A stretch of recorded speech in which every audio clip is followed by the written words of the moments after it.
Hey there, Wargamers. Doug here from 2 Plus Tough, doing another live stream now. To make a quick note about my appearance here, the first thing I got a text about this morning was my good friend Jack from Rerolling Ones asking me if I was doing a live show again tonight, because it's my week of all kinds of live shows to crank out a Stormcast army. And I said, yeah, I'm going to do a live show tonight. And so his one request was that I do it with the full fro, in full engorgement. I don't know how else to word it. But yeah, it's absolutely a lot of fun. So I raced home, poofed it out, and I'm ready to do some painting. So yeah, that is the full furrow edition is what we're doing tonight on the painting table. Now, as far as what we're actually going to get done, we're going to do all of the basing for the models we finished yesterday, as well as the basing for these two that are kind of starting from scratch. Because they have like the textured bases, like they come I don't know, they have like a scenic base to them. So that is what we're doing tonight. And then we're going to throw some base colors down on Boss Hog, the Celestin Prime here. So I got some people in the comments, love the fro, looks great, and I'm blown away. So yes, this is the full regal glory of the fro. It gets even better with the right conditioning. So yeah, I get to listen to Doug as I mess up making flower petals for my base and keep our secrets. Okay, sweet, that's awesome. So tell you what, we're gonna hop to the downward cam a little bit here, and I'll come back to the furrow just to show it off to people because at this point I'm a meme and a spectacle on my own channel. So hold on 1 second here. Let me get my light situated in a good place. All right. So we need to throw down some base colors on these two. Phoenix Kelly, hello. Thank you for the compliments, everyone, on my furrow. I was blessed and cursed with my grandmother's hair. Big. Well, I'm sure if I put like the right kind of like hair gel and grease into it, I'm sure it could be very Elvis-y. Instead, I kind of look like, I don't know, I got struck by lightning or something. Do you own a pick? I don't, actually. I was just joking with Jess about that. I was like, I need to buy a pick. I was walking around the south side of Seattle the other day, and there was a guy with, like, basically if my hair just grew out almost to, I'm assuming, because this is so curly like mine, I assume if you stretch it out, it would be like darn near down to his knees, and it was just glorious. He was just like a moving brunette bush.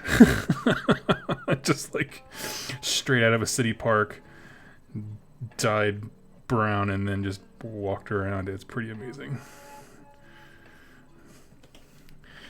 Struck by lightning, perfect for Stormcast. Yes. Let's see. So that's all I have going on. It was a pretty slow day at work. But let me ask you this: what's everyone on the chat working on?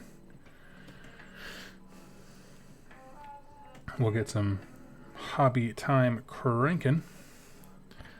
I gotta work early to hang out and paint. Oh, sweet, Oatstoned.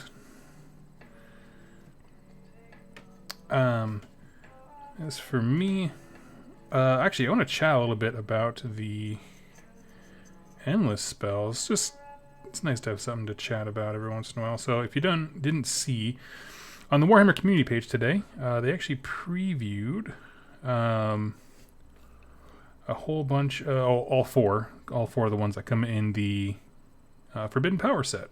All the new endless spells they have coming out as the expansion. And I gotta be honest with you, I'm not super excited for the endless spells, just because magic is just not something I tend to focus on when I think about army building. I'm really excited for the lore, and specifically like the narrative battle stuff they have in there that they mentioned. That being said, some of those spells look pretty cool.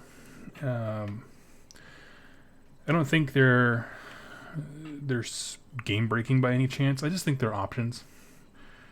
We had a cool discussion in our local game group, just me and the Rerolling One guys and Greg from Cranky Old Wargamer, just chatting about kind of their effectiveness, their place in the game, that kind of stuff. And me and Brent were daydreaming about how effective they would be, and Jack was pulling us back down to reality and saying, like, I would be like, well, the ferryman is legit. He sounds super cool. Of course, one model in the unit dies, which means you don't want to use it for heroes, although technically you can.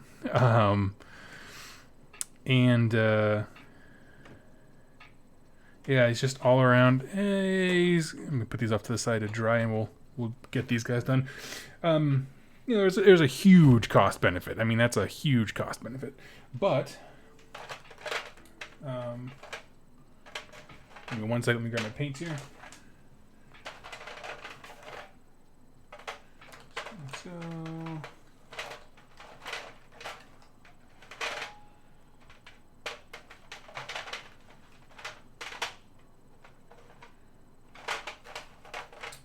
Here we go, shop debone. What I was going to say was, I look at that and I think, well, I would use the ferryman on a pack of 5 evocators, because I would just be able to deliver them. They could lose a guy, but they'd still be able to walk and charge and all that kind of stuff.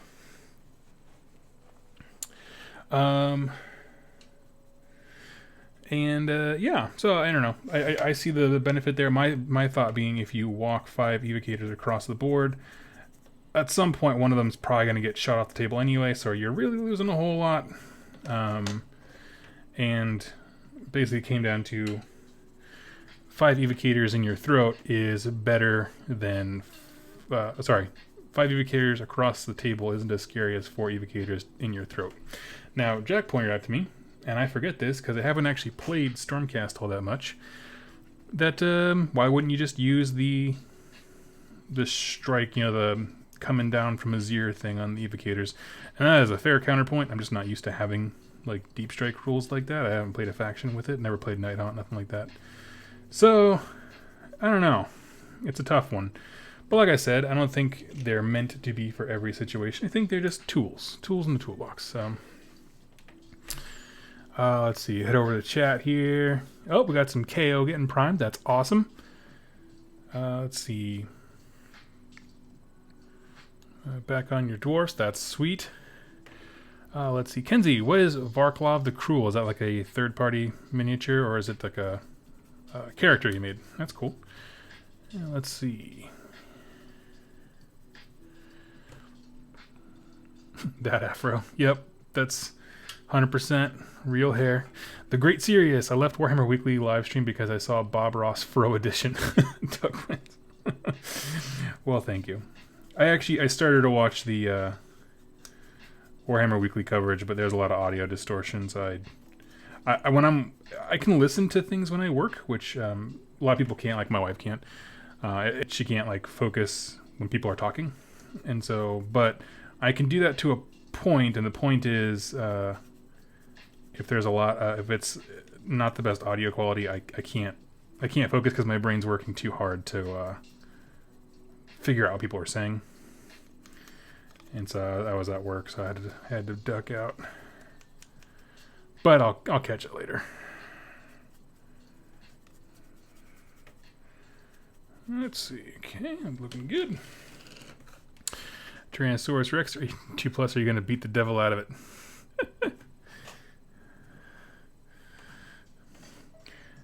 Let's see. I wanted to do something with the fro because I'm going to cut it here pretty soon. Once summer creeps up, it gets hot under this thick blanket of hair.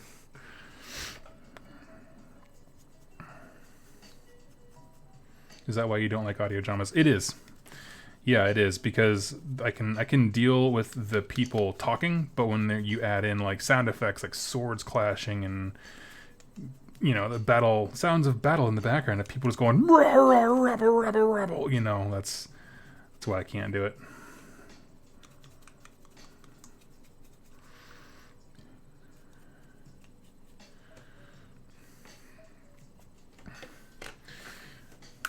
Okay. All right, I'm just Just for everyone's amusement, give me 1 second. Now what you're going to do, take your brush, put in your water, and just beat the devil out of it.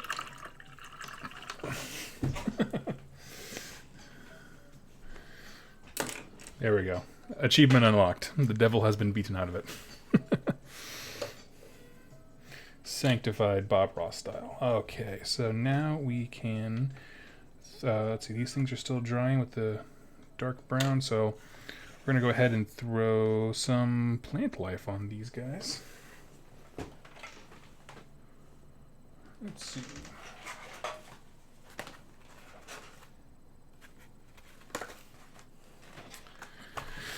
Let's see. Blurby Bugger, what is your prediction on the next faction in Battle Tome reveal? Well, I mean, technically Sylvaneth. I think I can say that with confidence because I don't think that was supposed to be revealed when it was. As far as things that we haven't gotten a spoiler for, I just be honest with you, I would really like to see more from Destruction. I don't play Destruction. I can't think of anything that would truly tempt me. I want to see more Destruction armies doing really, really well. Gloomspite gets is I talked about it a little bit yesterday, but it's in a weird place where, you know, it requires such an investment of money and time because there's not, I mean, Loon Curse was awesome, but there weren't a lot of copies of it. And that was the single best onboarding ramp for Gloomspites. And I hope that GW like received that as the message when it was all said and done. They're like, hey, people really like this army, but it's legit not easy to get involved with.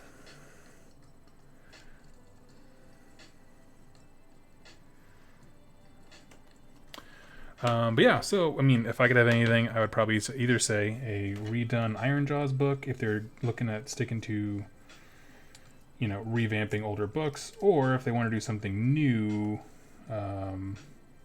something with the ogres. That would be my preference. Although, honestly, I would really be in favor of just about anything.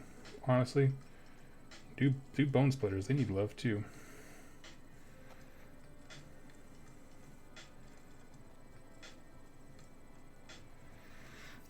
Let's see. You've played Bone Splitters and Ironjawz. Yes, I have. Yes, I have. Never was tempted by Gloomspite. There was one moment of weakness where, there was a store that was getting out of Age of Sigmar locally, and they had a bunch of squigs there at super sale, and I just kind of stared at them for a while, and then I was like, no, this is just because they're cheap. I don't actually want these guys, so I had to talk myself out of that. I just like good deals.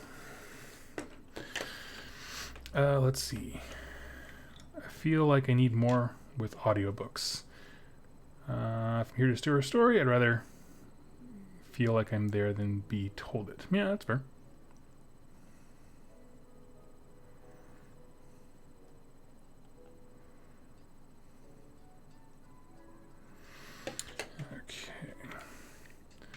Hoping for something new like Dispossessed or Free Guild. Yeah. I wouldn't mind if they recombined Beastclaw Raider with Gutbusters. But I understand that there are a lot of Beastclaw Raider players that are not a fan of that. Honestly, with the way that they redid the... Redids in soft quotes, the lore for Fire Slayer, they just really cleaned it up. You know, I mean, they just really took the time to write it in, frankly, a more coherent way instead of focusing on very, I don't know, fluffy language. That just kind of seems like word fillers. They really, they did a better job of condensing concepts and that kind of stuff. So my point being that the reason I haven't had a Beastclaw Raiders week on the channel is because frankly I'm not super into their lore. I find it very hard to stay interested with, and that's just 100% opinion. So I look forward to the time where they are either merged with something else and become, kind of evolve narratively, or Come on, man. No, I got a plant stuck to my hand.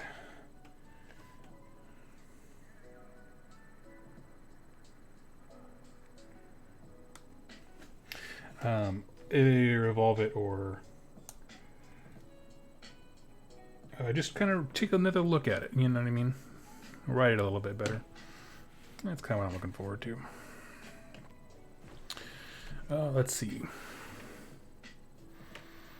Sam Cook, Gloomspite is cool. I just don't want to carry around 180 guys as battle line and have most of them die before they do anything.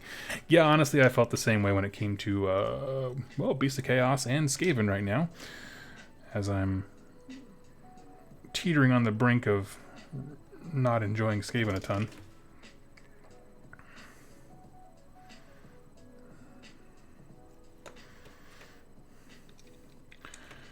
Let's see. Like some new types of ogres? Yeah, absolutely. Yeah, I mean, honestly, everyone who owns an army wants the full, I would say, Gloomspite treatment, where, you know, you get some new models. Some of the kits just hold up, and that's fine. But a lot of the kits are redone.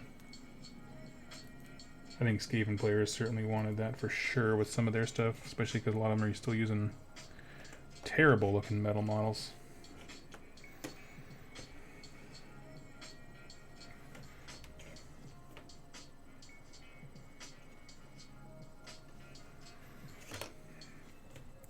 Not that I'll say terrible. I'll retract that. They were definitely the old style of Skaven with a more, they just had different color, different kinds of faces designed and that kind of stuff. So, let's see.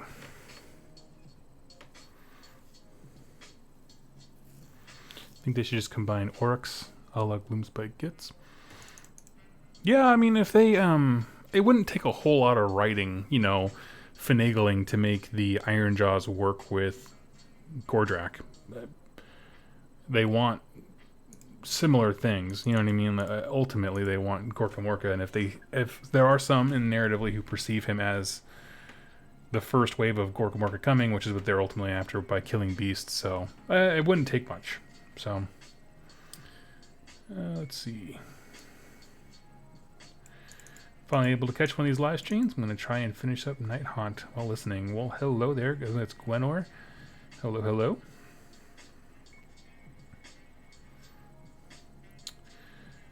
Let's see. A lot of factions deserve an update already. I prefer 3 books rather than Warcry. 2+ more Forbidden Power. Yeah. Oh, +2 for more Forbidden Power. Yeah, it's yeah,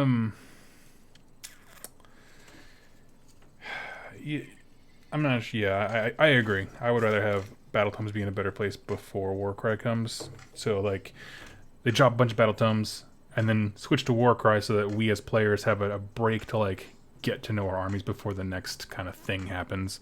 That'd be actually kind of nice. Kind of like what they did with when 2nd edition dropped, right? They dropped a few Battle Tomes, and then they kind of went quiet for a while as they focused on 40k, just to kind of let us chill, let things percolate. So, Stone, have you ever played Beastclaw Raiders? No, I owned some for about a week, and then I just traded them off. It wasn't an army that lore-wise I was super invested in, for like I said earlier. Yeah, I love the models. They look fantastic. Yeah, I might get some eventually. Honestly, it's one of those things, if I really get into narrative hour reports and, you know, taking models, painting them up, and then selling them on eBay, like, the fact that you can buy, like, 2 or 3 star collecting boxes and have a full army is amazing, and I like that stuff, so. Uber to Lucy. I dislike Skaven ever since I read the Rise of Nagash trilogy. I have not read that one. That's a long time ago. But yeah. Stephen Chan, question. Did you predict what faction the Lion model would be for Warhammer Underworlds? I don't have a firm prediction. I don't tend to do predictions. But, you know, just from looking at it, if I'm looking at noticeable things about it, I think it's going to be from Hish, whatever faction it is. because that same color scheme is used in the Beast of Chaos book to denote warped Beast of Chaos units that are from Hysh. Like, it's literally the same skin tone, same hair, everything like that. And if it's Hysh and if it's Lions, the first thing I think about is the old Lions of Trace models. Lion Rangers, what they're called. So that's kind of my soft guess. Some kind of Elven Ranger unit. And those are the ones that have the biggest visual emphasis on lions. So, yeah. I guess if you had to call it a prediction, though I'm not really calling it that, that's kind of what I lean towards. Let's see. Alright, I think we're almost ready to start. We can certainly start with the gray. Let's see. Tell me, is the music too loud for anyone like that? I'm going to make sure everyone can hear me okay. Yes, Lion Rangers are a thing that exists. They used to be the Lions of Trace from the Old World's High Elves, which I had many, and they are, well, they were terrifying in fantasy battles. Felix the Winter Soldier, Spinks says, blood for the blood god, skulls for skull throne. Successful Geek, got my setup all done thanks to your tips to my stream, my painting. Oh, yeah, that's right, you asked me about my setup, yeah. Yes. It takes a little bit of practice, a little bit of getting used to, but, oh, let me turn the music up. Turn it up a little bit there. So that's awesome. I'm glad you had success. The first couple times I did it with this new setup, it took me 2 or 3 tries. I kind of crashed every once in a while. That first week was a little rough, but it pans out. Let's see. Sam Cook, Everwinter is the most interesting Gorka Morka, but I can't see myself playing them anytime soon. Yeah, it's not for everyone.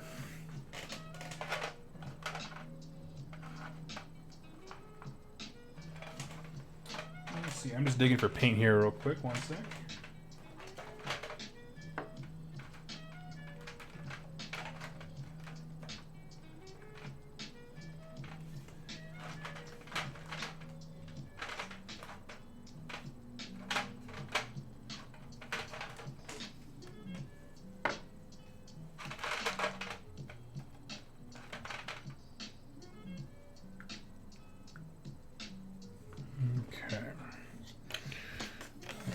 I didn't realize I had lost or thrown out my Mechanicus Standard Gray, so we're going to jerry-rig some base gray for myself.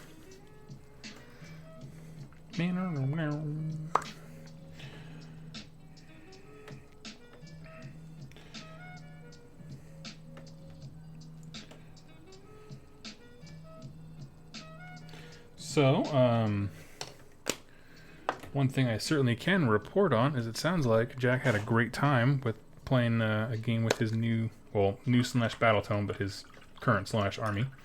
So that's sweet. Oh wait, that's the wrong paint. That's not what I want.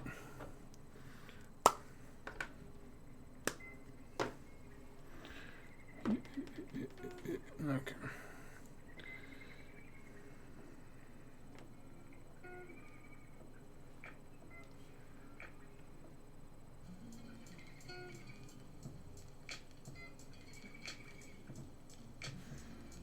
There we go. I'll use the rest of the black for the rim. Question: what to paint next? Castigator, Word Bears, Stormcast Hero, or Corn?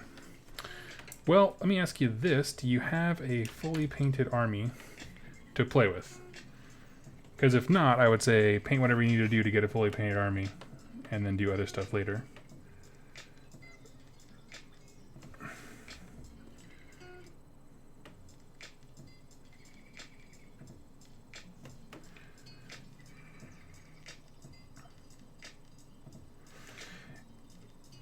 I find Castigators to be pretty low on the totem pole of importance.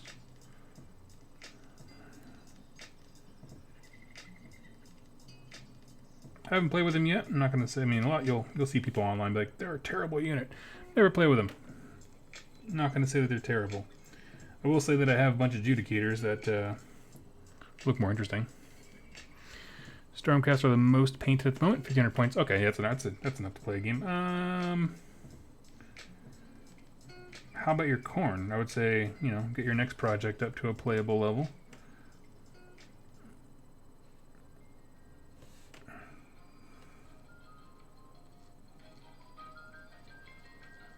Or if you just want to paint some heresy colors, go with word bearers.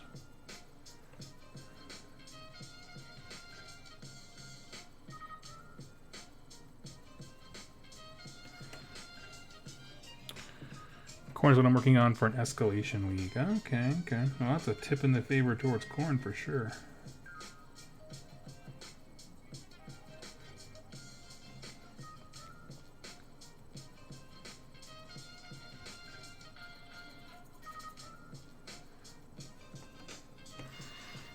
Adjust my light a little bit here.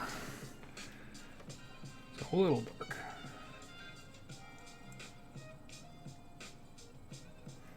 There we go.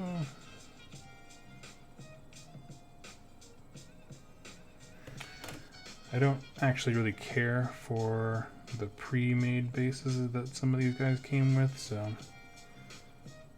if it's a little sloppy, I don't really care.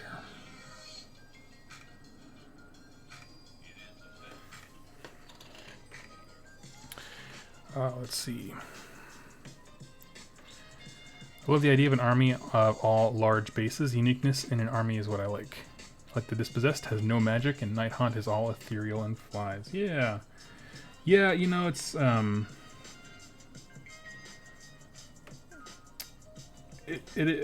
agree with you. I think the more unique an army is, like... We already have so many... armies, but not just armies, but like ways to build armies, right? Because you can go whatever you want with Grand Alliance soup or like that. So when they come out with a new faction, I think the most important question is like, what does this do different, right? I mean, like fundamentally, like the models can look great, but to feel like it's contributing something to the overall game, you know, assuming you care about the game and you're not a modeler first, which many people are. I think, yeah, doing those unique things. Like, I think the idea of Gristlegore is, like, on point. Whether or not they executed that the way that they anticipated, I cannot speculate on. But, yeah, absolutely. The big old large base thing is just awesome.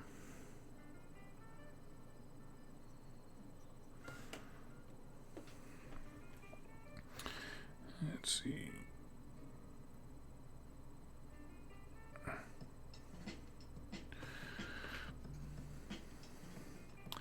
Greetings from South Carolina. What up?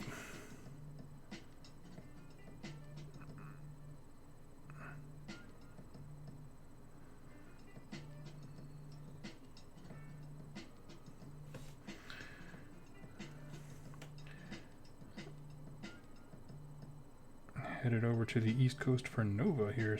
Well, it's coming up faster than I would like. Got to get some airfare saved up.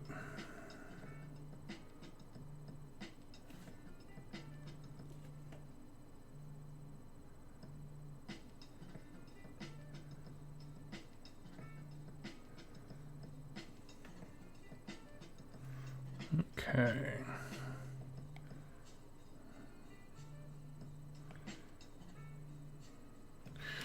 All right. Sorry about the dead space I was kind of getting there. Those little nooks and crannies. Hard to reach sometimes. So like every good painter, you have to kind of hold your breath.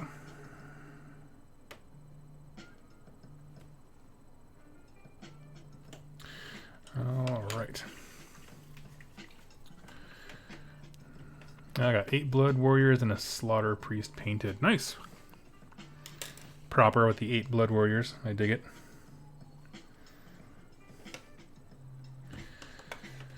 I got Castigators are meh in my experience. They can put out some damage, but maybe not reliably. One shot, 3s and 3s, rerollables 1s. Yeah, that's the thing where I look at the adjudicators, the Judies, if you will, of the world, and they just seem more interesting. Come in groups of 5. Leaders got,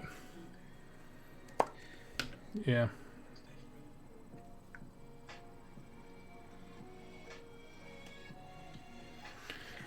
Let's see.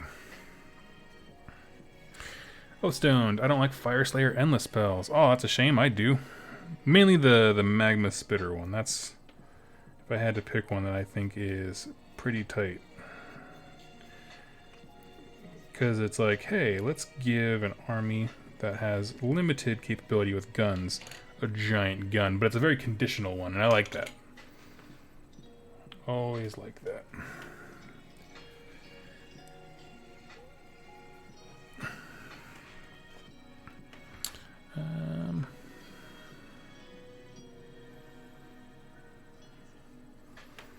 Magna even corrects to magic. I love it. That's how deep the conspiracy goes to get dwarves some spells, right? They just contacted YouTube and were just like, you need to fix this.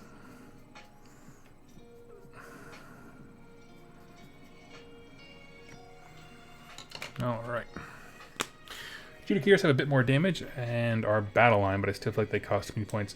And that's true. You know what I mean? Honestly, it just depends on what you need. Just depends on what you need.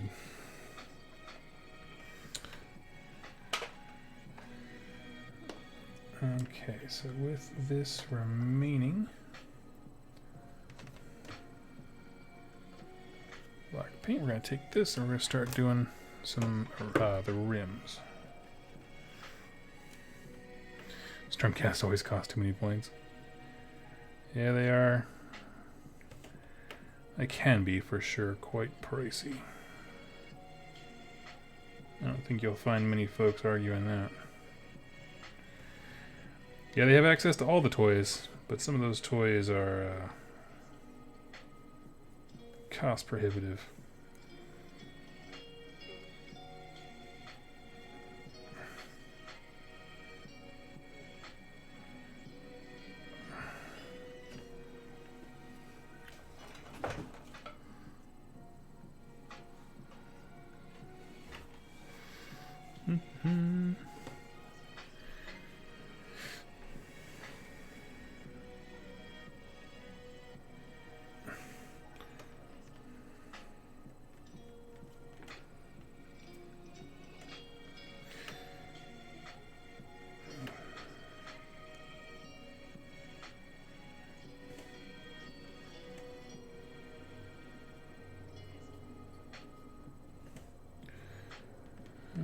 Okay. And one day I'll bring back Chaos Dwarves and their ability to use magic because they are heretics. I like it.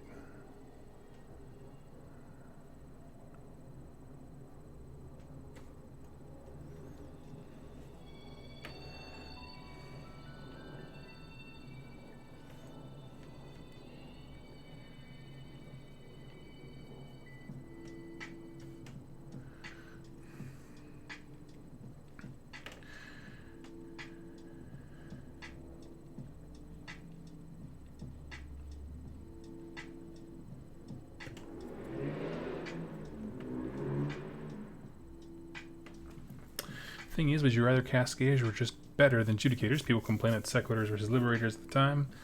Nowadays, the about 200 point tax you need to balance it out. Yeah, it's tough. You know, honestly, I don't weigh in too much on points because I know that I could never do better when it comes to balancing the game and all the different things. To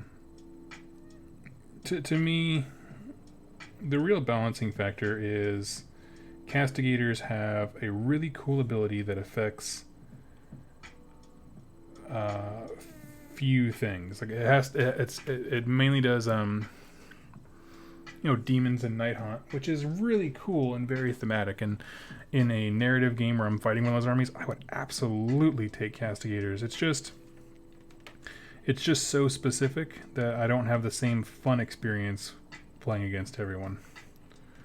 I don't know.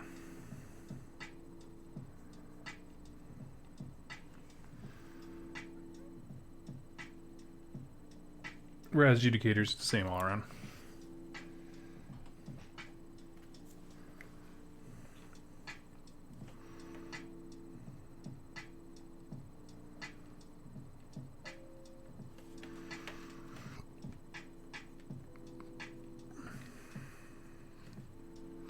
Oh, wow, these bases look great. How'd you do them?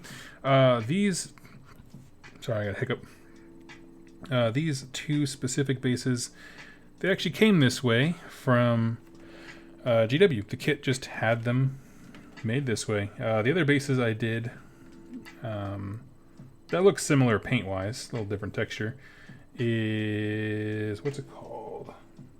Sterling Mud is the texture paint. You just do Sterling Mud, you dry brush it with your Shop Bone, and then you glue a few little plants to it. And that's all there is to it. Easy breezy. And now, so basically, I'm going to wait for these bases to completely dry, and then just touch up the stone a little bit with a lighter rock color. So we'll put all that off to the side. And we can begin the treat that I have for myself, which is good old CP. Papa CP. C Prime, as the youths call him. And so, basically, to explain what I'm going to be doing, so he's obviously going to be the Celestial Vindicators, teal, and all that jazz. His cape's going to be mostly white, with, there's like a band, you can't really see here at the detail, but there's like a little bit of trim. We're going to paint that red. Tabards will be, of course, like, I'm not sure what color I'm going to make those. Probably going, they're part of the cape, aren't they? Okay, so they're going to go from white and fade into the swirling vortex thing, which is going to be a purple. And the purple, let me grab a guy real quick, is going to match this bro. And I don't know how well you can see that, but with my Griff Charger, I based it with purple, and then it fades into, on the highlight level, pink horror. So it goes from purple to pink. And so much in the same way, the base of these swirls, sorry, I put my guy back on the shelf. The base of the swirls is going to be purple, and then all the little, like, I don't know, effects and the crud that's floating around in there is going to be that pink. So should really pop. Should be a lot of fun. And let's get started. So we're going to start off with, we'll do the purple first.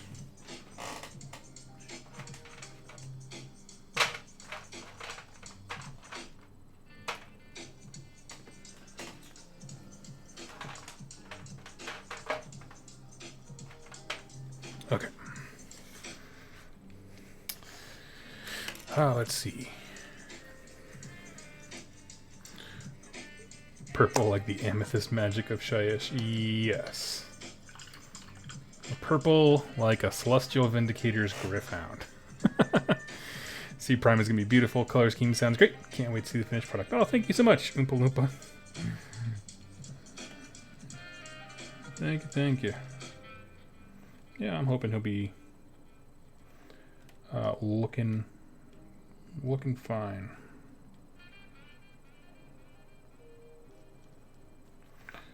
Brush this off. We have our colossal mouth base brush. Let me get caught up here on the discussion about conditional battle line with Lord Ordinary General. Option to take wounds from ballista. Yeah, there's a lot of ways to kind of bring. Oh my gosh, castigators. I don't know why it's so hard. To life. The thing about the optional battle line, it gets tough because that would make them really points efficient, like in a different way, just getting your battle line out of the way. So that would be, I don't know.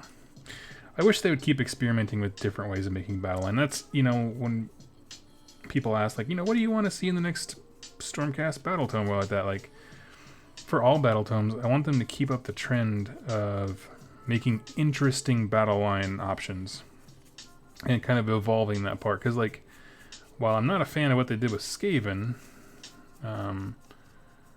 because I found that one to be a little too restrictive for me, I do like some of the other choices, so...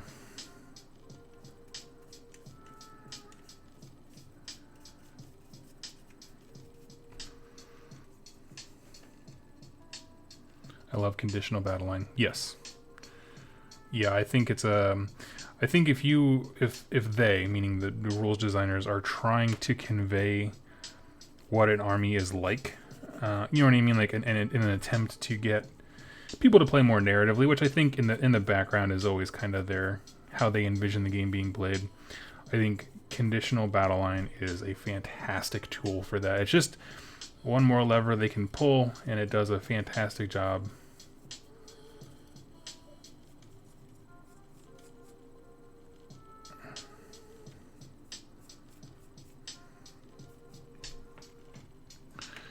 Oh no, Skaven do not need any more help. Yeah, I mean, I think that was definitely a balancing factor for the clans. Just like I think that them having generally crummy battalions was also a balancing factor. So they didn't have any one-drop armies that were super duper reasonable.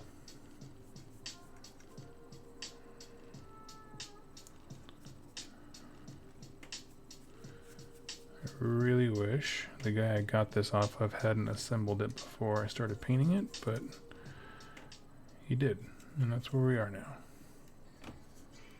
So basically, I'm going to try to generally paint the swirly effects before I even move on to the prime himself, just so I don't doof up a whole bunch of what I've been working on already. Yeah. It's the only downside to buying used models. This one, I mean, most of the stuff I bought, he did a really good job of putting them all together. He's actually really good at assembling them, like in terms of like getting rid of sprue bits and that kind of stuff, mold lines. But I'm not really sure what his plan of attack here was. He has an airbrush. I'm sure he was just gonna hose it down with that.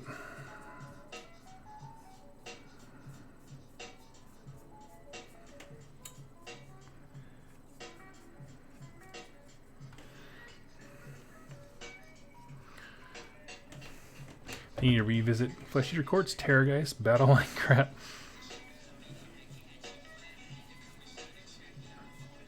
You know, the reason I think it must be very hard to balance the game is there's this constant struggle of how much is too good in terms of in-game effectiveness, and how much is people will just have to learn how to adapt and change their playstyle, which is a reasonable request, right? The meta evolves. People, you know, gamers evolve, and sometimes units are really good. Sometimes, depending on what opponents are bringing, they're just not as useful, and lists change and all that stuff. So, like, I don't know. It must be very interesting to have to consider what players are capable of when you're thinking about rules. Like, you know, can they just learn to get good at playing against this, or is this actually too good?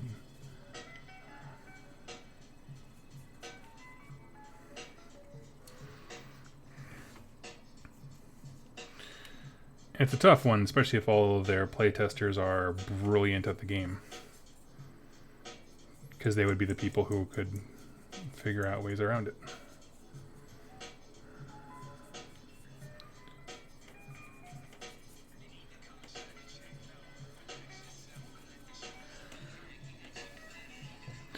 Omniphage, Zangor are the single most botched battle line in the game, though. They're conditional battle line in Beast of Chaos with Zangor Shaman, but they are regular unconditional battle line in Zines. Yeah, I did see that. They are problematic.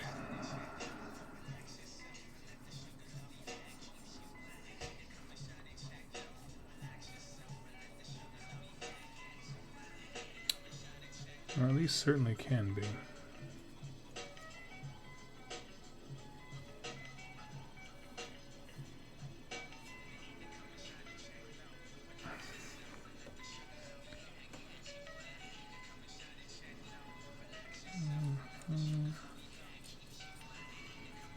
Trying to build the purple up nice and high so that when I come back down with the white, I'll have plenty of room to like bleed it in and blend it out.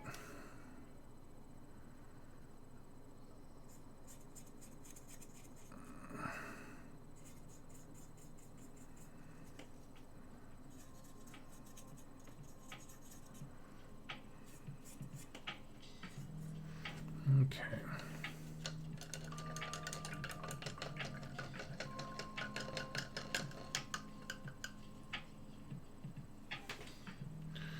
Apparently in 40k, the Night Castellan were too good in the game and not a get good problem. Yep, absolutely were, from my understanding. I don't follow 40k very intensely, but I do keep an ear out because I have friends who really enjoy it. So, you know, honestly, what I'm waiting for in 40k is just something to really grip me.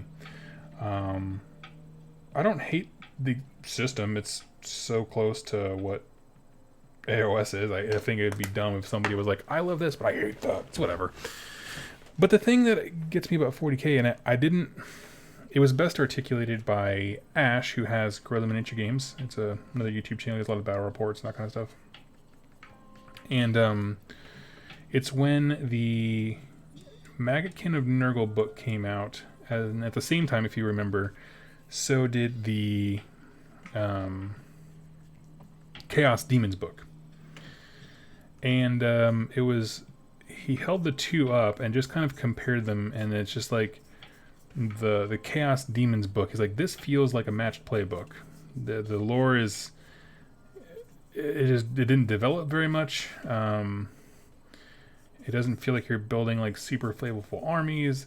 And then if you look at the Maggotkin and Nurgle book, like, there's lore out the nose in that thing, and there's paths of glory, and there's like specific missions to like help you recreate the coolest things of Blight Kings, and you know, it's just a lot of just good flavorful stuff. And so ever since he mentioned that, my eyes are kind of open. It's like, you know, battle tomes are just awesome.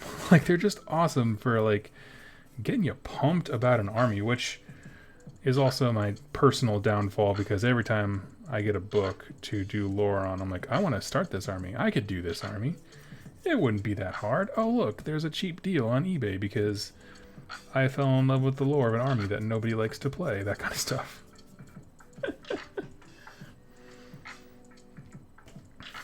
Let's see. Ben Connor, when did they go up 100 points and lose? Oh, we're talking about the Night Castellan, yeah. Do we know when Contrast is supposed to come out? Hey there, yeah, I believe they said like in a month. Someone had asked. That's the soft rumor I hear, but I can't confirm anything. I assume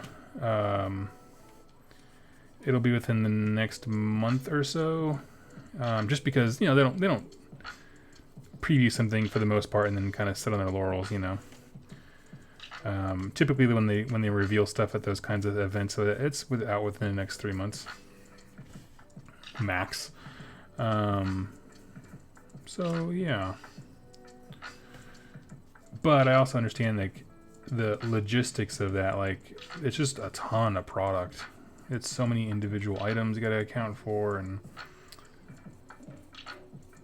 yeah, it's not going to be the easiest for all game stores to stock it, so I don't know.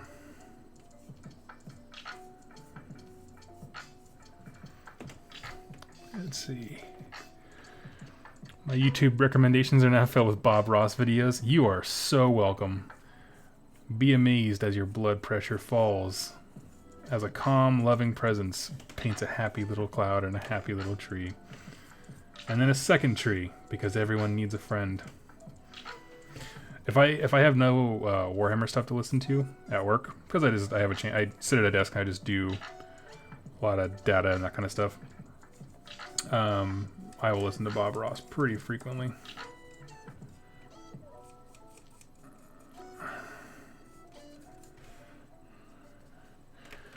Let's see. Kenzie, battle tomes are awesome. I love the painting tips. Wish Codexes had those. Yeah, absolutely. Yeah, this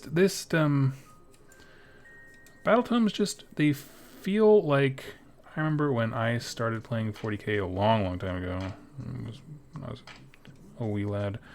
Like, that's what it used to all be like. You know, you'd get your book and you would just kind of identify with that and be like, this is everything you need to know about the Space Wolves, the most BA rebels in the whole universe. You know, it just got you really invested in it. And I just don't feel that way anymore. I feel like in their rush for production, with 40K specifically, I don't know why it's just 40K, but they lost a little bit of that spark. Which doesn't help when in my local area it's a very competitive focus. It's harder to get a narrative game than anything else. And so when you get, you know, a lack of compelling story with people wanting to play one specific way, it feels dry.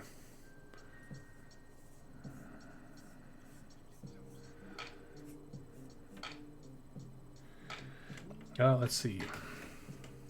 Happy little storm deity.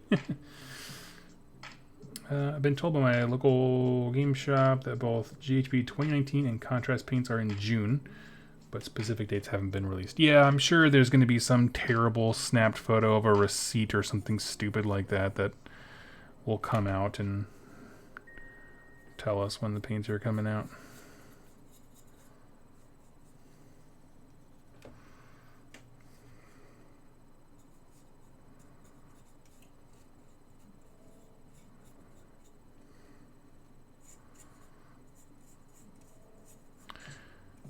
Let's see. Hey there, I'm currently painting Celestin Prime. Are you following the GW vids for the Orrery? I didn't know there was one, to be honest with you. No. To put it simply, I'm sure it's awesome. I did a Google search for like painting Celestin Prime and I couldn't find anything. That's really cool that you did.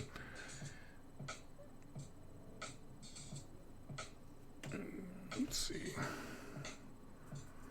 I'm actually going to paint the ends of these purple so I don't have to dig in there later with white.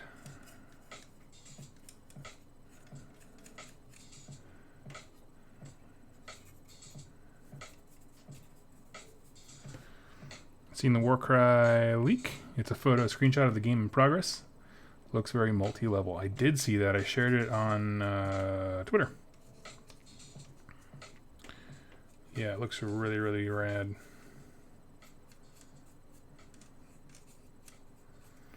I'm excited to jump into it. I'm kind of past the point of being excited for like leaks for it. It's been talked about so much that I'm like, just don't show me anything until you have like a game to talk about. You know what I mean? Like rules and that kind of stuff. But they'll probably save that for the week or two leading up to its release.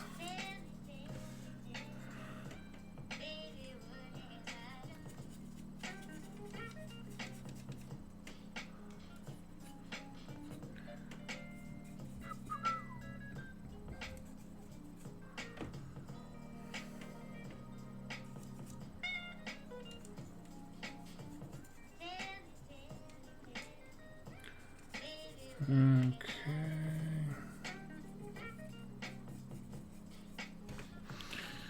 Let's see.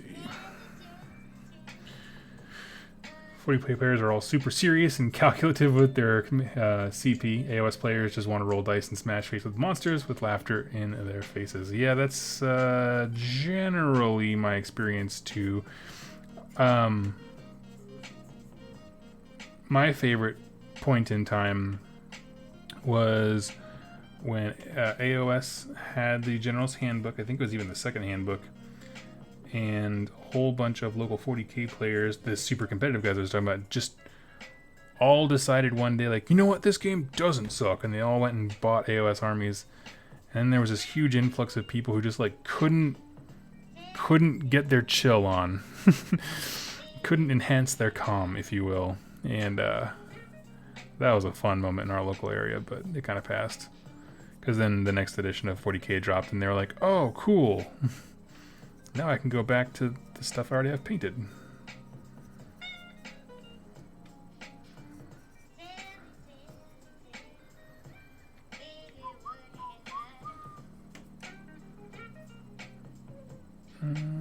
think we're looking pretty good. I got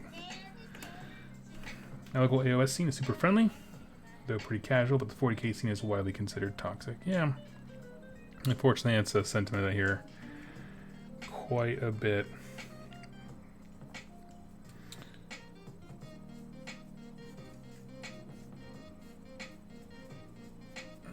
I just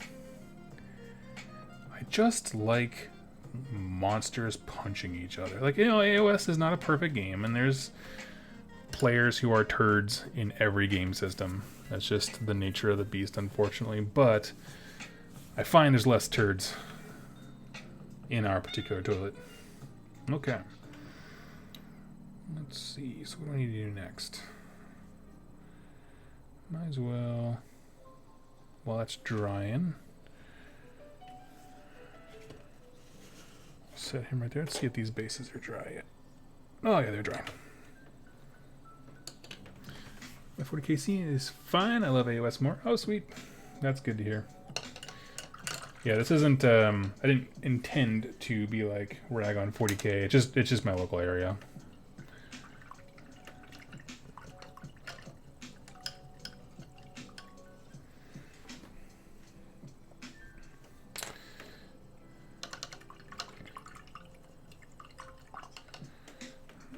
Let's see.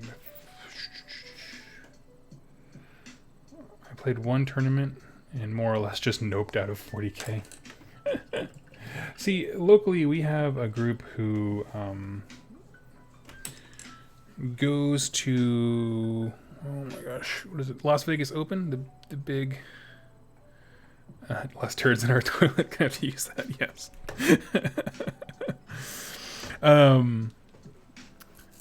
Go to the big conventions and the big games and that kind of stuff, and so they really like to get their reps in for that kind of stuff. And then they have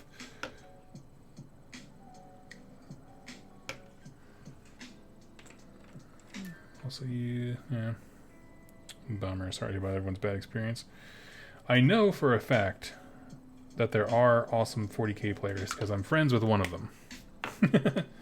His name's Ben. He was on the show for talking about his daughters of Cain and how he transports them and all that stuff like that.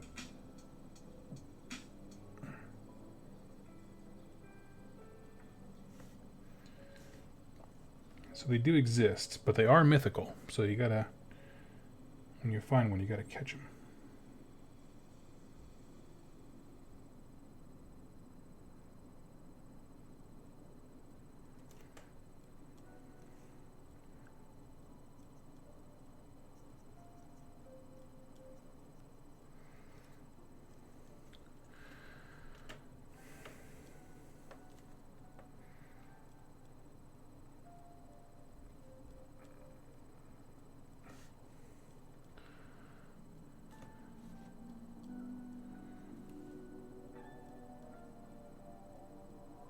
Okay.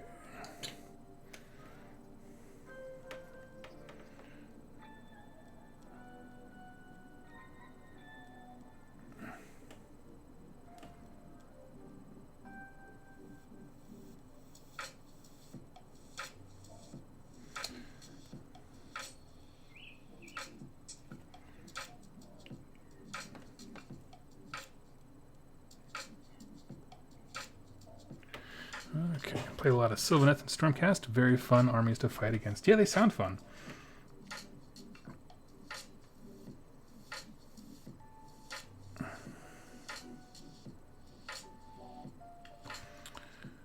Let's see.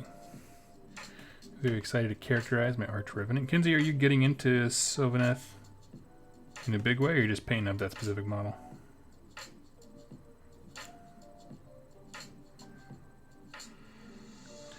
I'm very interested to see how that faction changes with the terrain changes they have coming and that kind of stuff.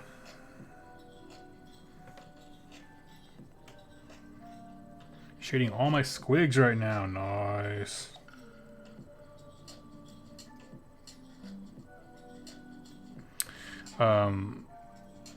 Local hobby hero.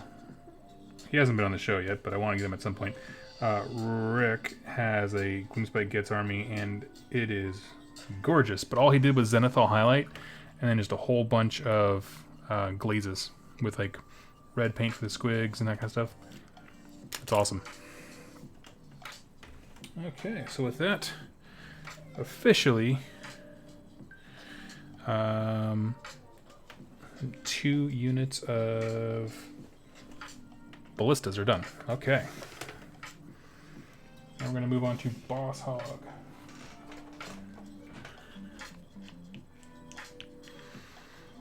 Let's see.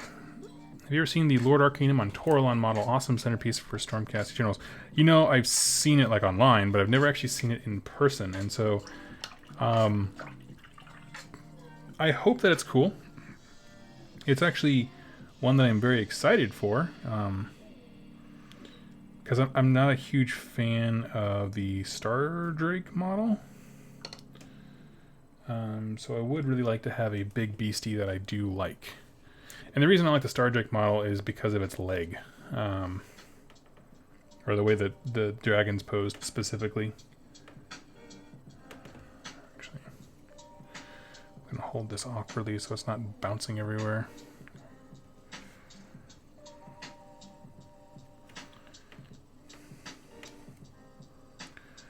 I like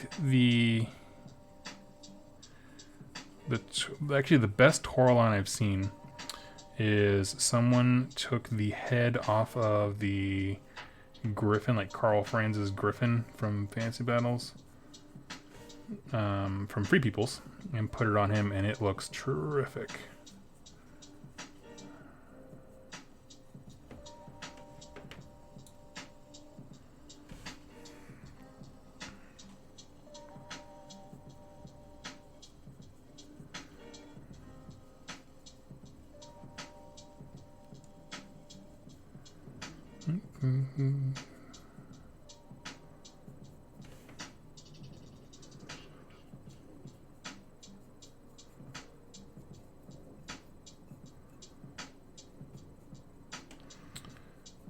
Okay.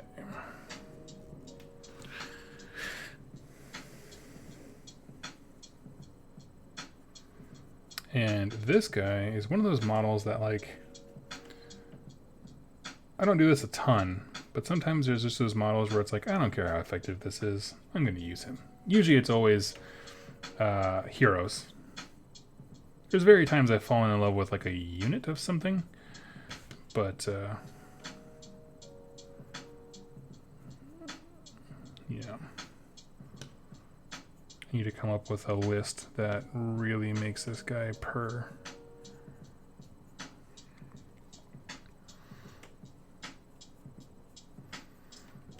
Now I gotta come up with a catchy name so I can put it on the Honest Wargamer. That's the hardest part of list building. Coming up with a catchy name that you can be remembered by. I was thinking CPAP. Like the machines that help you breathe when you're leaving. Doug Griggs CPAP machine list. Cha-cha-cha.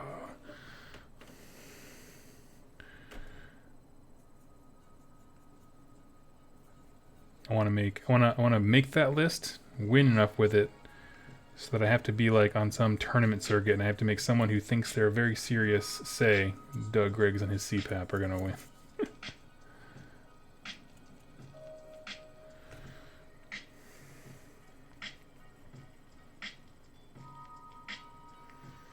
Oh, Omniphage. I did not see what you wrote.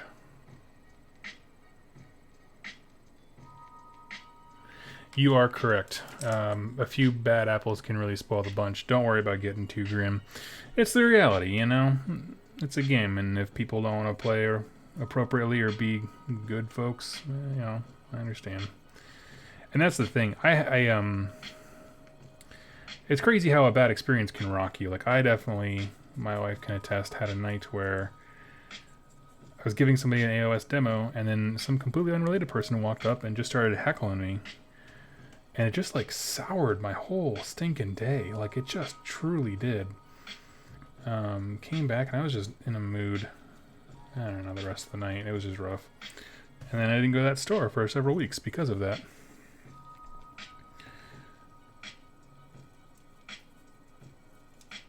But yeah.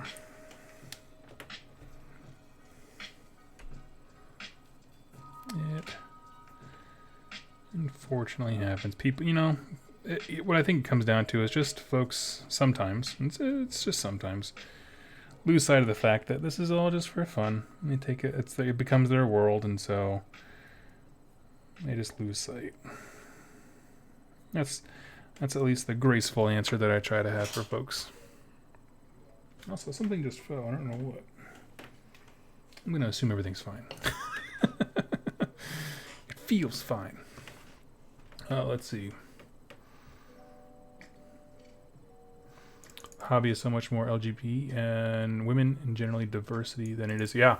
So on the note of diversity, like in terms of LGBT and women, that kind of stuff, the Battle for the Tower event I went to in, I'm terrible at names in the area. Billingham, right? Wherever the town is north of me. I'm bad. Anyway, I actually spoke to the guy running the store at the time, and I was like, I just want to point out, like, y'all are doing a fantastic job. There were folks from all different kinds of backgrounds and orientations and that kind of stuff, and genders and stuff. It was just really cool to see. And they were all playing Magic. There was a few people playing War Machine with us, Warhammer with us, but for the most part, it was all Magic. But yeah, it's cool. It's in a really good spot. Nikita, hey, love your lore videos. Thank you. I used to play Warhammer Fantasy around 12 years ago, and I'm coming back to AOS. Very different game. Yes, it is very different, but I sure as heck love it. I hope you do too. Let's see. Yeah, the attitude of I want to use it because it's cool is my mentality. Yep, it should be. Anyone know if Dispossessed are getting or have had their own Start Collecting box? Nope. No rumors, nothing like that.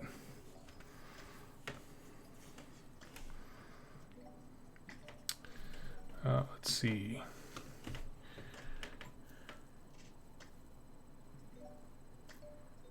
Making serious people say something ridiculous like that is always fun. Oh, absolutely, yeah. Absolutely digging the fro. Yes, the fro is alive and well. Jack made me promise that I would do a video like this. Probably gonna cut it off here pretty soon, but yeah, until then, fro forever. What's your favorite character from the world that was? Ooh, Phoenix Kelly, that's a hard one. Probably Teclis. I was a high elf player, so if you don't know my story, like basically I got into fantasy battles about a year before, maybe just a hair shy of a year before they switched over to Age of Sigmar, and so I didn't have a lot of time with this system and getting used to the lore. Basically, there was so much lore. There's like 20 years of it. You basically just pick your army and then just dive into that, and so that's what I did. And so I just learned about the High Elves and by extension the Dark Elves because their histories are pretty intertwined. Yeah, and so that's my favorite because it's the one I know the most about. Oompa Loompa, C Prime's wing remind me, I just got a Saint Celestine model and love the pristine white look of her wings, but I will just, hold on a second, but will just painting them white come off as flat. Look, I should use slightly off-white. Yeah, basically what I'm going to do for my wings, and I'll tilt the model so you can see, I'm basically going to do Celestar Gray, and then give it a wash with like, I think probably Caribou Crimson, maybe a red, make it pop against the blue of his armor or whatever. Or maybe I'll do a blue. I don't know, I haven't decided yet. I'm going to do a wash of a color, and then go back over on the actual, like, you know, the ridges themselves with Ulthuan Gray, and then the very, where it just literally comes off of the wing here, is do White Scar. So pure white is my extreme highlight. That's what I do for robes and stuff like that, and it tends to work pretty well. Yeah, I'm actually, at this point, honestly, now debating whether I should do a white cape for him if he has white wings, if this back area would just look too much of one color. So tell me your thoughts on that. Or if I should do a different color for the cape, which I'm fine with, and have it bleed into the purple. This is a great time to figure that out. So let me know your thoughts. Back here. Folks at my store have been great about making me feel included, even with my youth and inexperience. That's awesome. Heckled about what? Oh, what was I heckled about? Just that AOS is a dumb game and people should feel bad for playing it. Just the general refuse of humanity. You know, it's the thing of like, and I actually said this to them and they backed off, which was like, oh, so you're saying that your Toy Soldiers game is cool, but my Toy Soldiers game is dumb. And after that, they kind of like got some perspective. It's like, it's all dumb. Everything, you know, any hobbies are just dumb. They're dumb money pits that humans love. Why can't we all just enjoy what we enjoy? Whenever my wife is feeling nervous about her personal hobbies, like, you know, doing the crochet and that kind of stuff, she's like, oh, I don't want to seem like an old lady, that kind of stuff. I'm like, it's just all dumb. At least you have a blanket to show for it.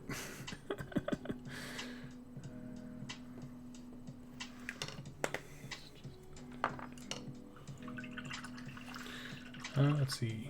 Uber to Lucy. The problem with AOS is that I love necromancers and undead, so I got into death. And there I find out they are kind of OP. Now I'm looking for fire slayers. Yeah, death is in a strange place right now. I'm not sure I agree with overpowered. I rarely use that term. What I will say is that they can create some very not fun experiences if the other person's not ready.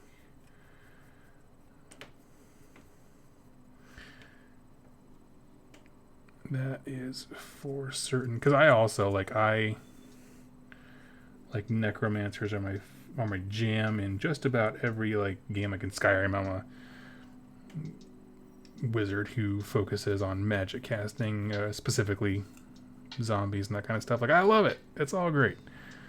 But in this game, it just doesn't pan out in a way that I like to play, or the experience that I like to give my opponent. And that most of the stuff that I either play or don't play is because I think about what I want to play against this, and if the answer is no, I don't play it.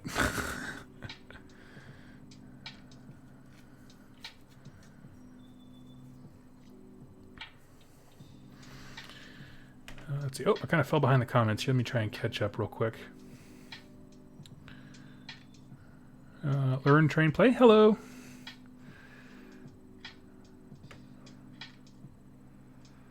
For the gentleman on Twitch, I did Celestia Grey with Ulthuan Grey and a top layer of glaze of Gilliman Blue. Yep, it's exactly pretty much what I was thinking. I do a glaze, but yeah, exactly. Let's see.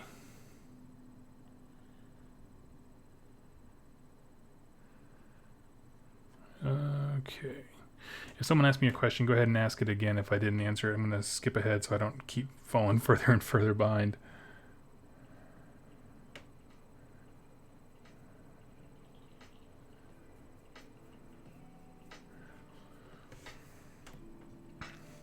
Too bad Disney butchered Star Wars. Ooh. Not as a controversial of a statement as I would like it to be.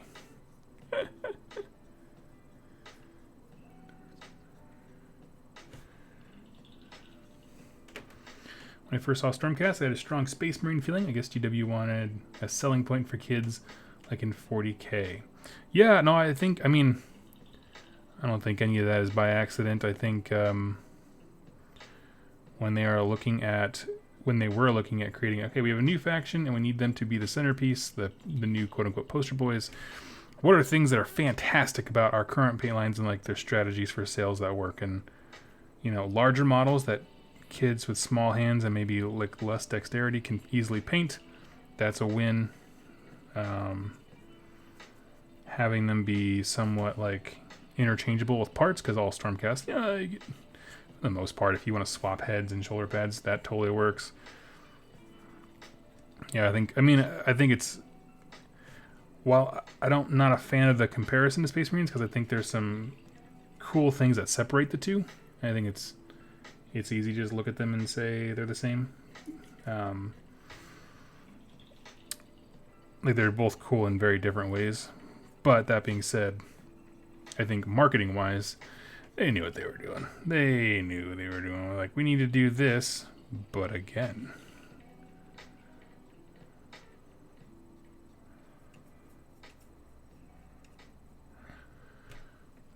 Let's see. Question: which one is your favorite mount? Dracoff, Pallador, or Dracolines? Ooh. I really like the Griff Charger of the Palladors. Just because I like speed. The thing is that, like, the abilities that come from what are they called? Dracolines, the cats. Their abilities just seem so much more useful. It's just like, you know, the mounts don't offer a ton, but they have that screaming roar thing that can make people freak out and that kind of stuff. So that's all awesome. Whereas like the Rides of Wind Etheric sometimes has limited use. It just is what it is. Oh, I missed a spot. It's always when you wash your brush that you miss a spot.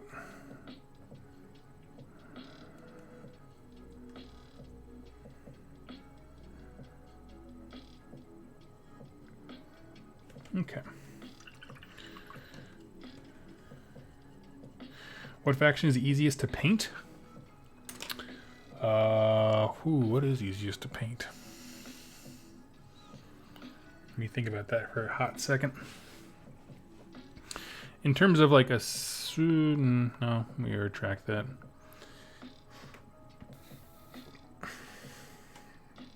Stormcast are really simple because they're mostly metallic. You can grab a Stormcast army and hose them down to one color. And you know, you just hose them down with Retributor Gold, and then wash them with Seraphim Sepia. And you can do, if you want to be fancy, you can do a dry brush with like a lighter gold to make it pop more. But some folks are saying Chaos Demons. You know, the nice thing about Demons is that you can do whatever you want, and it just works thematically. There's a luxury to that. Surprising one that I think personally is very easy to paint is actually Nurgle. And the reason is you just get your skin tones, be generous with them, and then it all comes down to washes, and that army looks superb. I recommend personally Sewer Water by Secret Weapon Miniatures. It is the best wash that has ever existed for Nurgle stuff. Let's see. Oren, sorry about the caps. I just thought you were extremely passionate about painting demons. Let's see.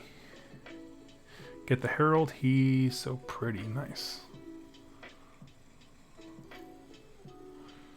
Yeah, the thing about Nighthaunt, as far as easiness to paint, it depends on how comfortable you are with spindly models. That's a thing in the favor of the Stormcasters. They're really big, beefy guys that, like, you know, it's very easy to see the details and pick them out if that's something you want to do later on. Also, it means they're very easy to dry brush. Yeah, it just depends.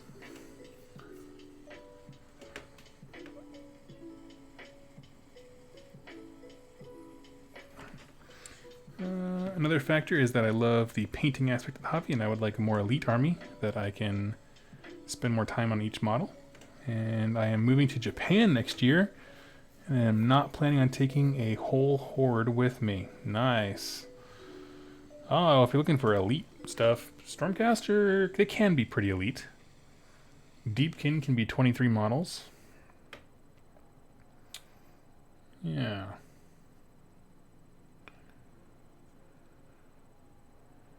Stay away from Sacrosanct.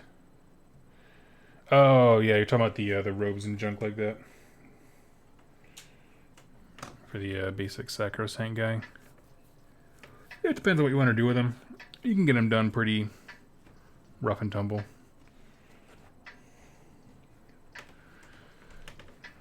Looking at Fire Slayers. Yeah, you know, they went from being a horde army to being fairly elite in most respects.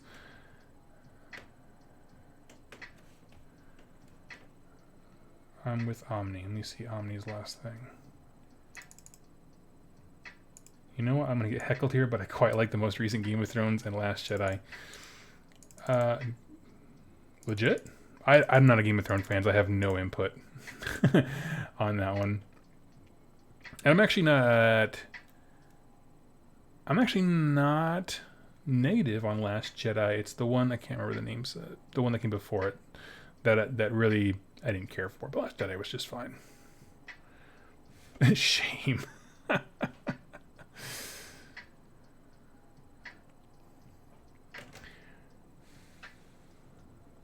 Part of it is I don't have very high expectations when it comes to film. Okay, while we have this breathing room, while this stuff's drying, poll for everybody. So I said this before, I'm doing white wings. That's a fun sound. Should I also do a white cape or do maybe like a red cape to kind of match? Hold on. Match my evocators. Right, you see they have that red tabard in the center. I could do a red cape on the Celestin, and then it will bleed into the purple, which would be a cool transition. And then do white wings to make them really pop. So let you all tell me, white cape or red, knowing that the wings are going to be white. Again, here's the red for reference. I think the red would add more color. I think that would be a good thing. Red outer, white inner. You know, that sounds like work. Joel McGrath. Hello, Joel. I would go red. Yeah, okay. I'm gonna do the red. That'll be good, because quite frankly, I don't have to paint that much white. So, here's the thing. This is just another evidence of how much I hate myself. As much as I enjoy, and I have painted, I think, personally, in my own opinion, beautiful white paint scheme on all the cloth. You can't really see it too much with the camera when I take the shadow box pictures, it'll show up more, but the white looks great. Anytime I don't have to paint it, I get out of that. So, let's see. Yeah, so Fire Slayer's list with honestly 10 heroes. Doesn't he have 2 capes? No, he has one. I guess he does have. Oh, it's like 2 layered, isn't it? Yeah, I guess one is technically around his waist. I'm gonna paint him the same. It's whatever. This is Doug's Celestin Prime. This is what the Celestial Vindicator Celestin Prime looks like. Let's see.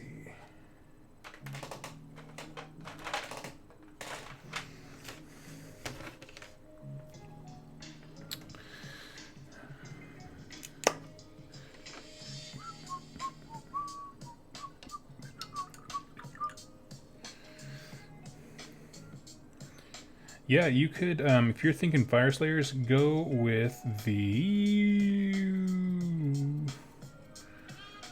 Oh, now I'm going to forget the stinking lodge name. It's the second lodge, the mercenary ones with a ton of heroes.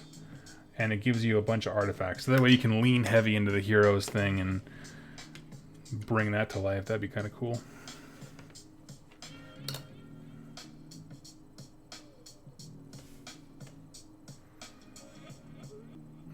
Here's the trick.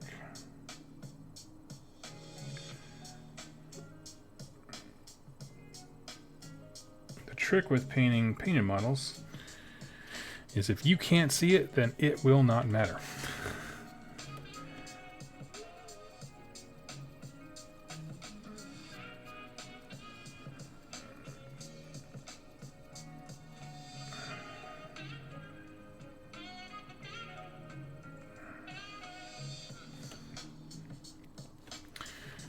Have a good night. Learn, train, play.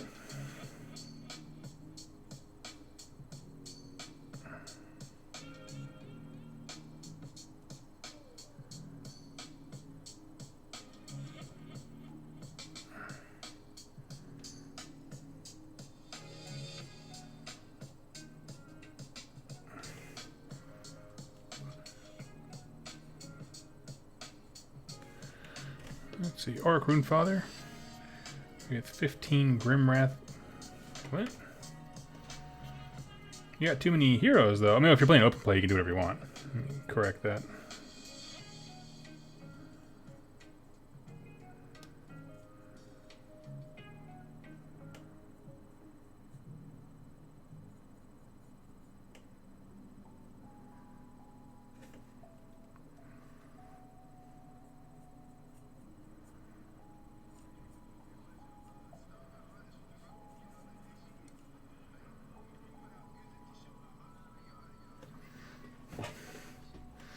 painted red armor with black trim, and I got so much hate for lack of contrast on the Reddit. They can get lost. I love my paint scheme. I don't know what they're talking about. There's some amazing Sisters of Battle paint schemes that are red and black.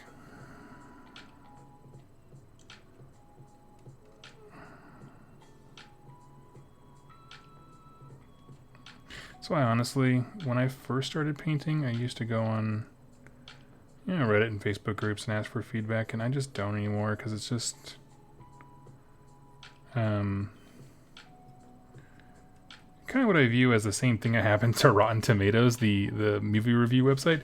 Is just when you put something out there, people feel like they have to contribute, even if, I don't know, they don't have anything good to say. Like, if a real paint, I almost said a really crappy sentence, but if someone who is a professional painter were to happen upon your thing, they might ask, like, hey, maybe try, this tertiary color to make it your red and black really, really pop or something like that. But just to say that it's a bad scheme and that kind of stuff, it's like, nah. And that's back when I was playing in War Machine and Horde, so it's like, oh my gosh, this guy actually painted his model. Get him a golden demon. It wasn't that bad, but many people do not paint their models in that game.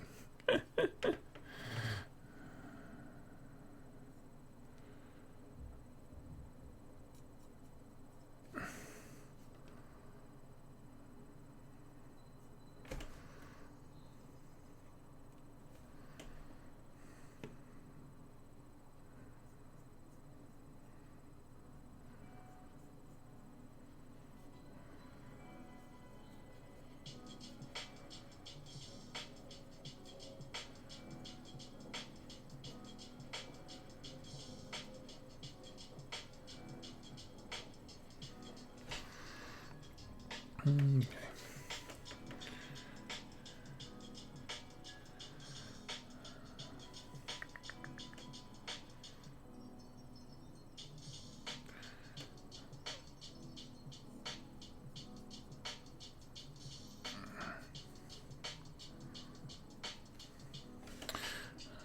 All right.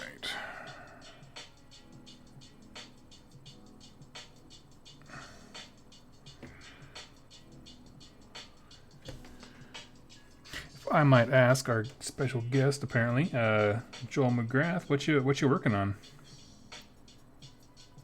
Question goes to everyone as well. What's everyone working on?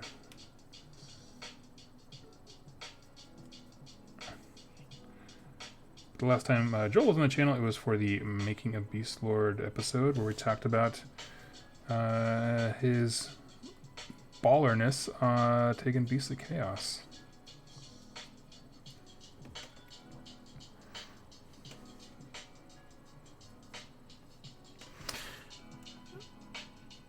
I think people get lost between constructive advice and just having something to say. Yep, that's exactly what it is,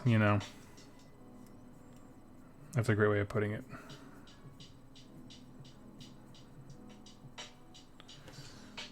Working on a Bloodstoker now. Ooh.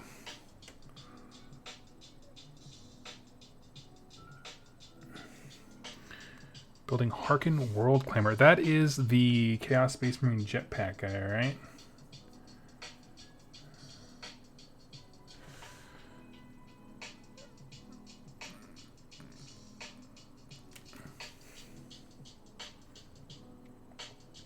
Working on Seraphon, Free Guild personally. Sweet, sweet. Ooh, and then Beast of Chaos.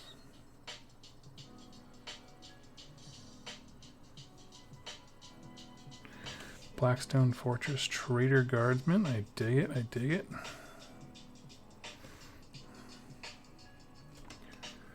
Kaylin Gates painting 12 eels, Volturnus, and a Tidecaster. Whoa! That's awesome. Currently finishing off Slanesh stuff for tournament this weekend. Hopefully get to carve it up in the middle tables. Nice. Yeah, at some point, I definitely, once he gets a few more games in, I want to have Jack from Early Ones on, because he is super passionate about Slanesh as an army. He's all in on that, so I think the shootcaster going away for a little while, according to him. Which is good. It's good to mix things up.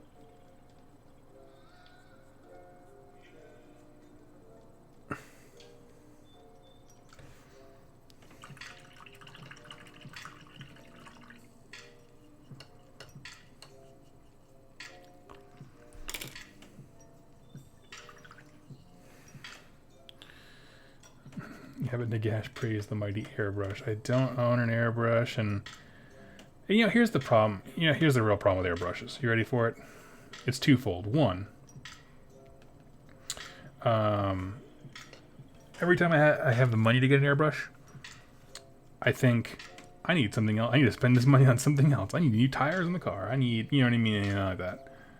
And the other part of it is simply that I am trying to actively find ways to halt my addiction to painting armies and then trading them. And the ability to crank out armies even faster would not help in that endeavor.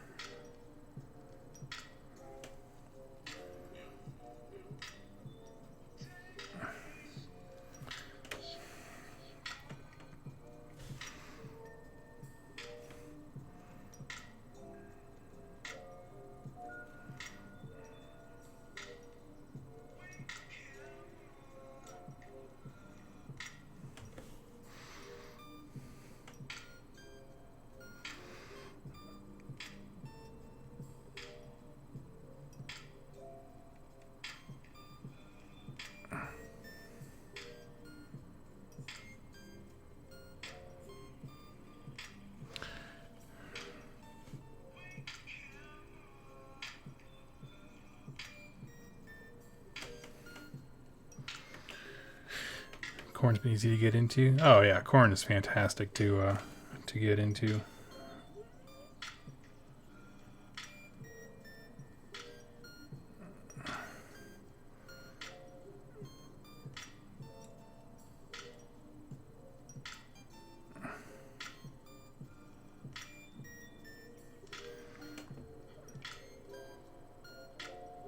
So right now I laid down most of the base color of corn red to start building up the cape and that kind of stuff, but then I'm just kind of, when I get to the end where it merges with purple, I just kind of pull it down a little bit into the purple so it makes these little soft transitions. They're not quite full transitions yet. That'll come with washes and stuff.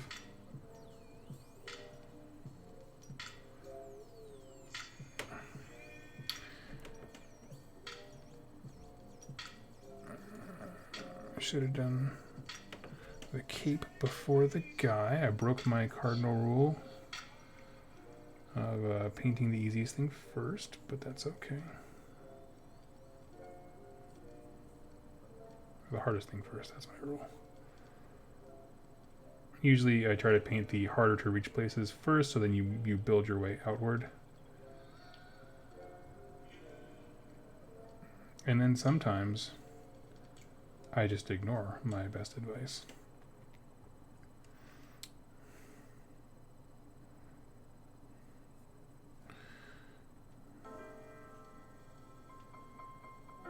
Okay.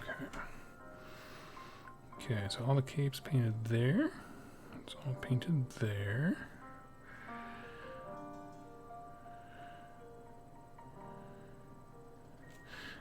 Matthew, I'm sorry, I fell behind the chat, everybody.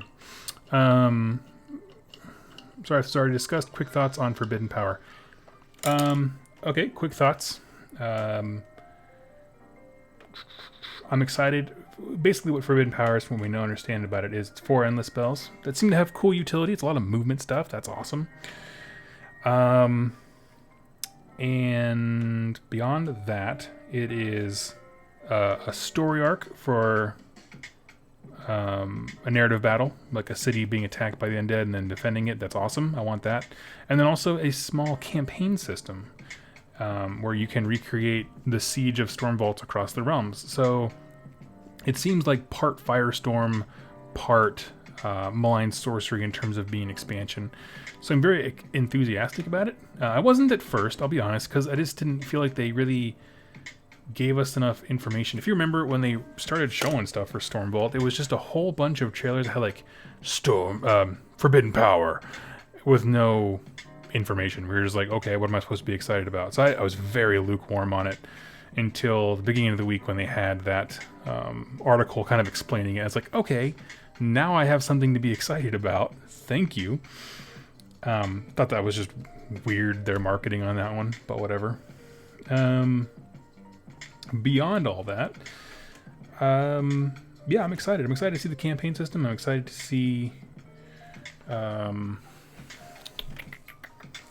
because I'm sure the narrative is Stormcast or something like that, because it's depicting a specific thing to kind of bolt on to their Soul Wars set. So there's that. So I'm excited to see that, because obviously I'm running Stormcast right now, and it'd be cool to recreate that kind of stuff. So yeah.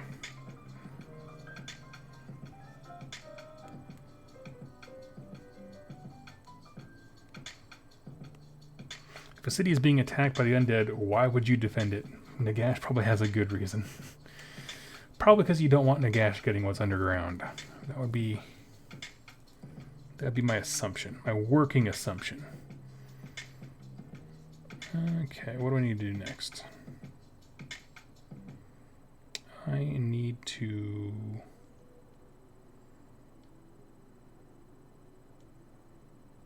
probably throw down the base of the scroll work. Question, how's Soul Wars for you, Doug? Yeah, so this month's book club is Soul Wars by Josh Reynolds. I'm going to be totally honest and say that I haven't read a ton of it. I'm going to use pretty much the evenings of this week to get caught up in this weekend. Just because when the Slash book dropped, I just dropped everything and just dove into that headstrong because people were so excited for Slash lore. But I love the book Soul Wars. It's actually one of my favorites. Let's see. Give me one moment.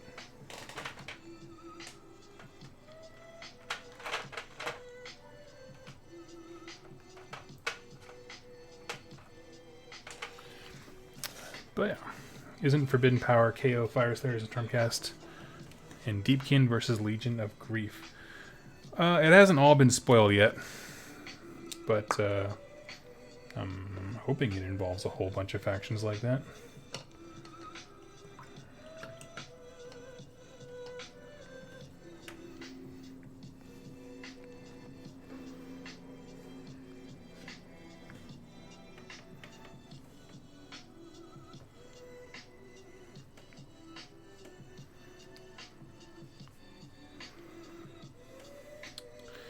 I like the idea of reverse engineering umbrage machines. Yeah.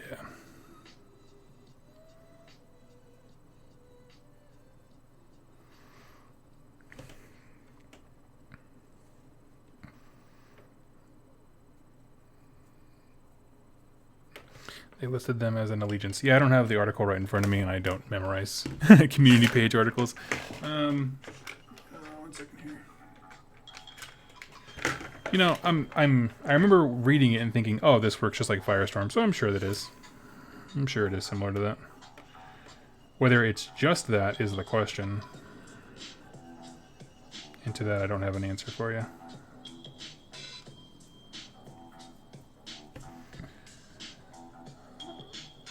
But it goes on pre-order this week, so I'm pretty sure we'll start hearing a lot more about it.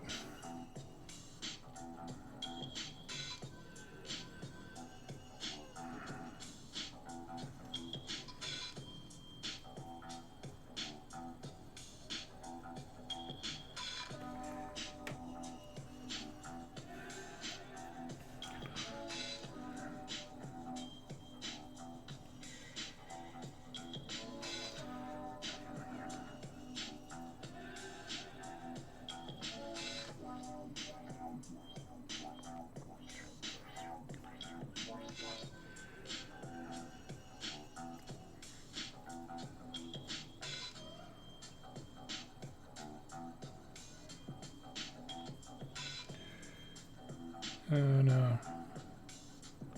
Actually pull down a little hair of red. That's alright. crazy how much of this model is actually not him. Until I painted him, I just realized, like, man, there's not a lot of Celestin Prime on this dude. He's kind of just a bro. I lose sight of that because he's like their epic hero.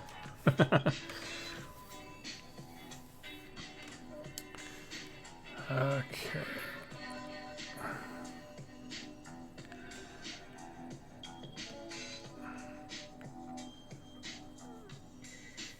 We hope they make new models for free people. Yeah, that'd be cool. I don't need new models. I just need lore.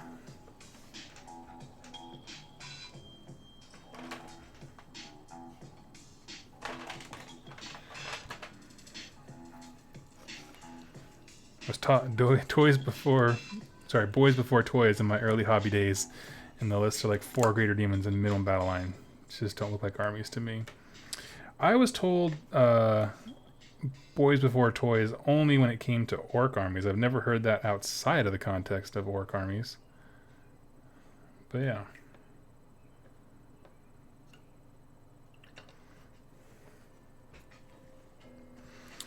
I mean, I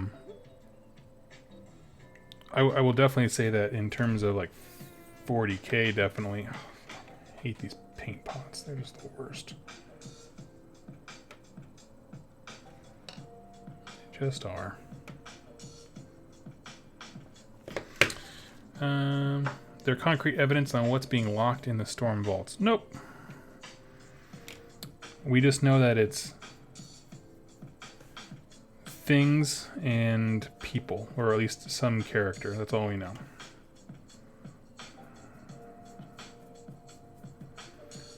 Because it is directly put forward that there's an entity. So it has to be an entity that can survive the millennia. So I'm thinking Soul Blight or some kind of undead thing.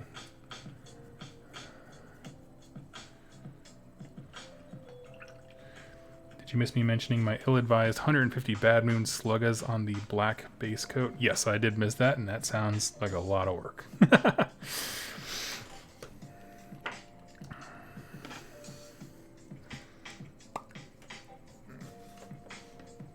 Are you a GW store on the other side of the state, and you want to know if their store prices are higher because of overseas shipping? No, because they have a shipping center in Tennessee, I think. I've ordered stuff online, and it's not bad. Forge World is different. Forge World, you're hosed. I'm sorry, but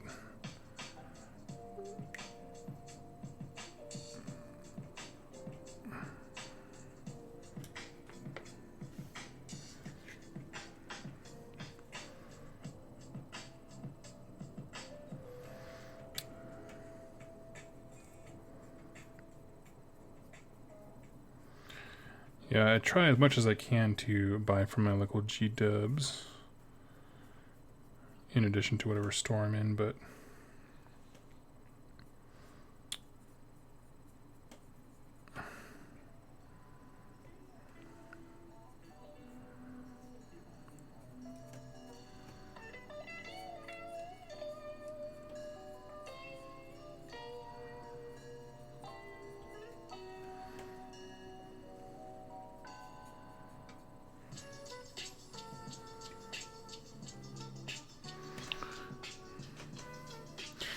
I didn't realize they were non-white and black base coats. I usually go for a gray. These guys are different because the nature of the teal I was using just takes to the blue really, really well. And for the vast bulk of this army, they're all the teal. But I like to use gray quite a bit.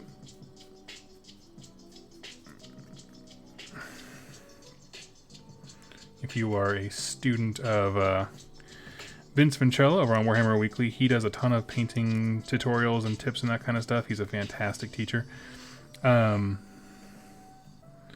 of his earlier suggestions is get away from black primer, because then it just kind of helps your eyes see more detail.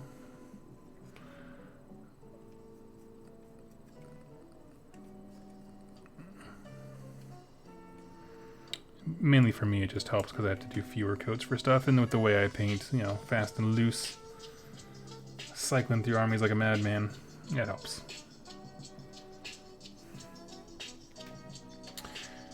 Let's see.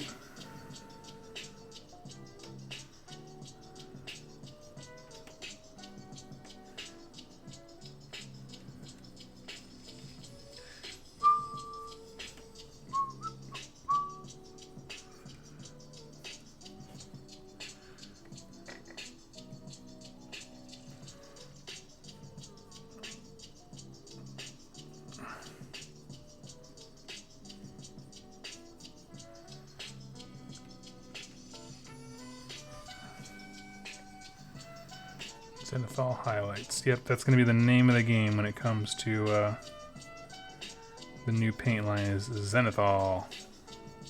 If you're not familiar with that, it's basically when you paint your models to have like a lighter tone on top than you do down below. There's a few ways to get that effect, but one of the easiest that Gloomspite Gets player locally, Rick, he does is he primes them gray, just with a rattle can, because he doesn't own an airbrush.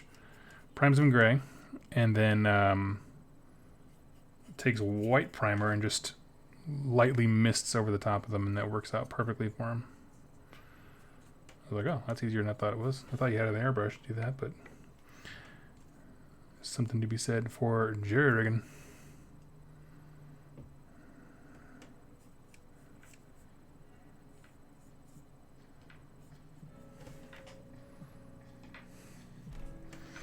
That's one of the things they didn't really demonstrate. So like in the previews that we saw for the contrast paints, like, you know, the way the system is, they showed it as working is you just prime them a solid color, either white or Shop Bone, which is just an off-white, you know, kind of khaki color.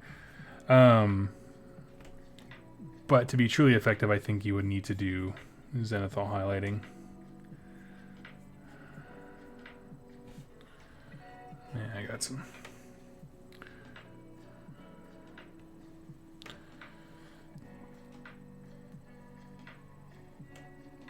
Okay.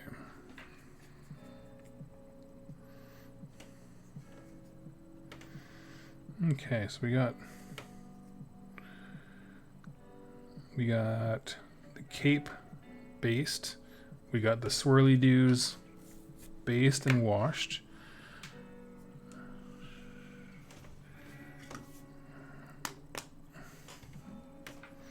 So what's the tabletop plan for the Celestin Prime? Well, okay, here's what's going to happen. You ready?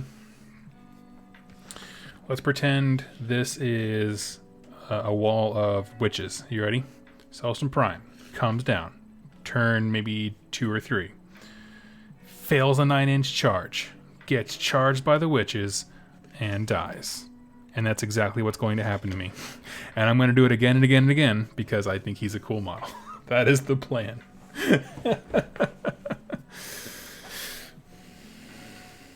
Yeah. Oren named it. If you could put the Robert Downey Jr. from Tropic Thunder, where he's just like, survive! That's this guy's plan. I'm trying to think of what's best to do next. I think I'm going to keep working on the swirly dews and build up that purple a little bit. That tracks with my knowledge of his ability. Yeah. So I've never seen him do much. You know, honestly, I think the biggest thing about him is that he is a threat. Like your opponent doesn't want to ignore him. If you do let him bank up ability, like he gets more and more attacks longer. But so like if you bank those and you can pose a serious threat late game, it's just you know, you're playing with like 300 and something points down. Because he's not cheap, but I don't know. So we got a whole bunch of stuff drying here, and I promised my wife I would be done a little early tonight, just because I've been doing a lot of streaming lately, and so I'll be back tomorrow. I'm not going to go to my game night. I'm going to stay here, and we're going to crank out a CP bro, and just get to work on that. So. He's a distraction unit. That's his power. Yeah. So we'll talk about it tomorrow. Let's talk about the Celestin Prime in-game tomorrow. I'll be here about the same time in the evening. And I don't have any plans tomorrow night, and I'm pretty free Friday, so we're gonna have a late night. We're gonna do a streamathon, sort of, not officially, but sort of, as we crank this guy out. So I'm excited. I will see you all tomorrow evening. You have a wonderful night, friends, and I'll give you one last glimpse of the glory of the fro before it goes away. It's not going away anytime, like maybe this weekend. I don't know, but there it is in all of its majesty. Thank you all so much for joining me. I hope our dialogue was fun and you had a good time and got some painting done. This guy will be with us tomorrow, and I will see you then. Happy wargaming.